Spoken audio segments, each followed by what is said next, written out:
Okay, today we're going to change things up a bit, and I'm going to be sharing a tool I recommend, an issue affecting this industry, the podcasting industry, a thought leader you should pay attention to, and much more. I'm going to be interviewed today by Chad from Rise25, so stay tuned.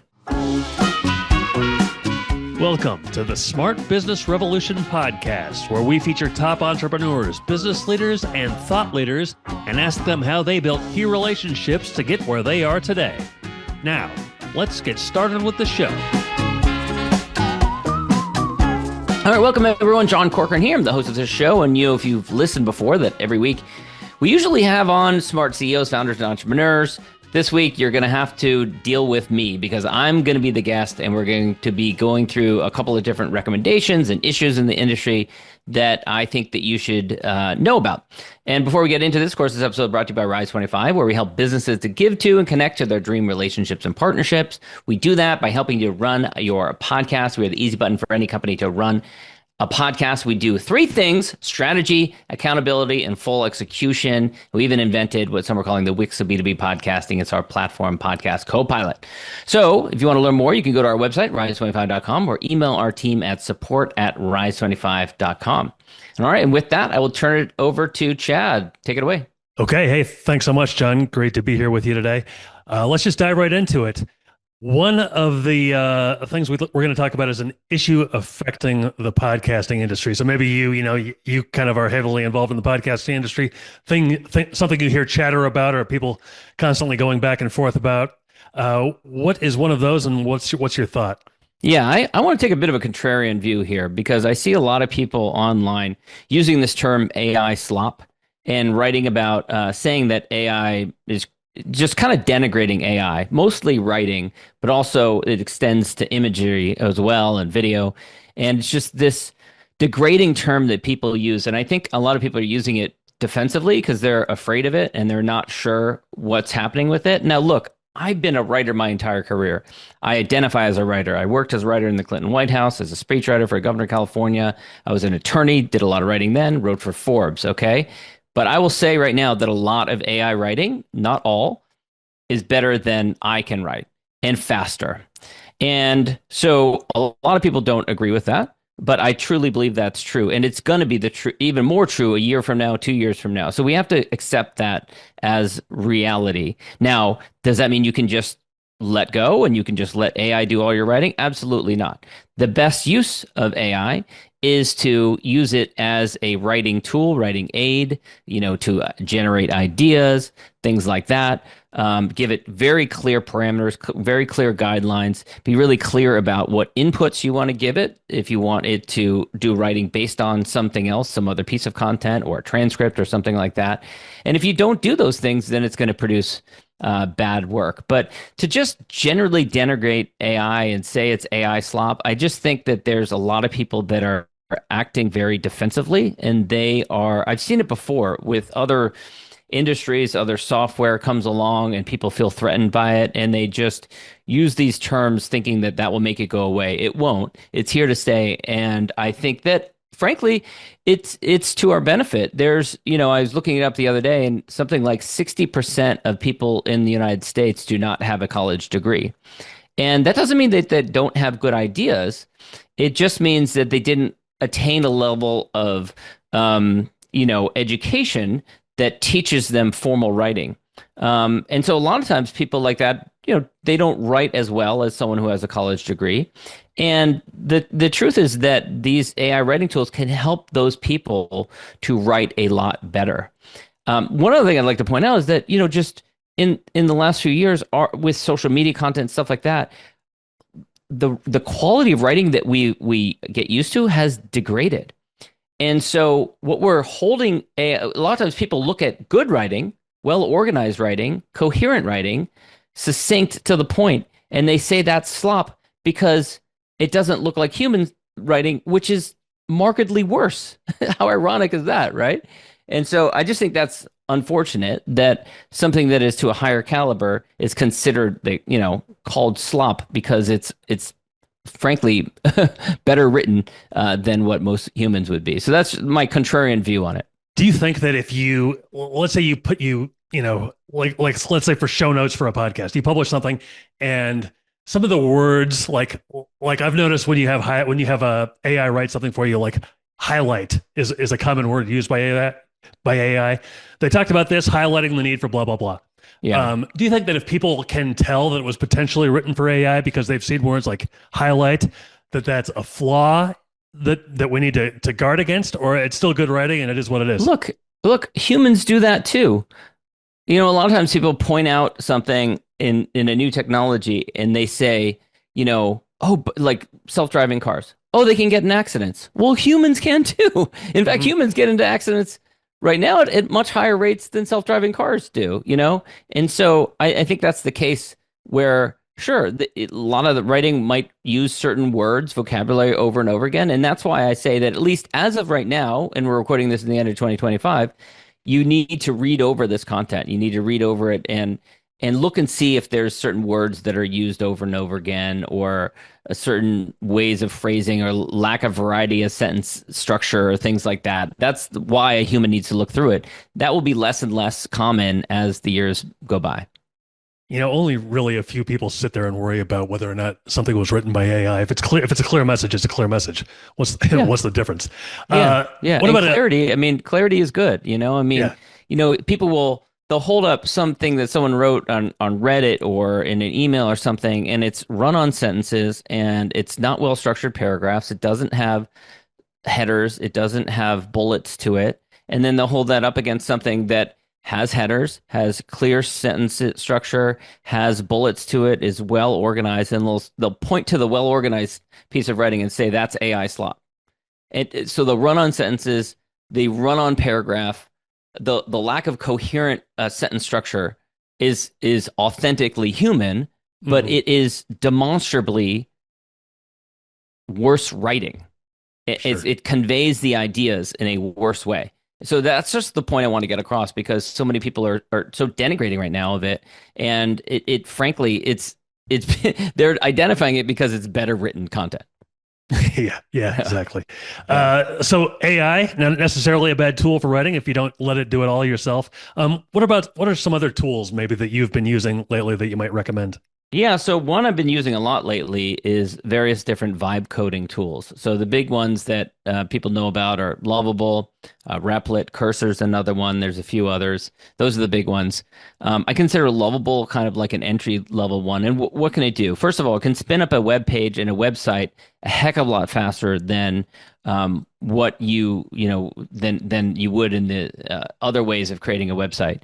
Now, it's just like the AI writing. If you don't give it good guidelines, it's not going to output something that is helpful.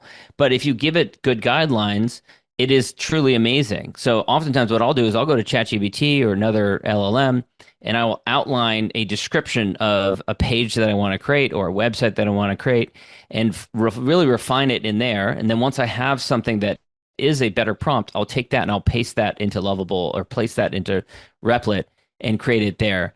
And these tools are creating websites that have full functionality to them. They can create apps that you can then later upload to the, App Store. They're creating basically mini software, SaaS communities, things like that, that would have taken hours and hours. And sure, it's not perfect, but again, these things get better over time. So those are two that I'm really excited about, and they have some really interesting applications right now. Okay, very interesting. Next topic. I usually ask you about a book or a podcast you recommend. I think today it's a podcast. Today it's a podcast, and it's one of the all-time greats. So WTF with Mark Maron. I was just listening to it earlier today because he just put out his last episode ever.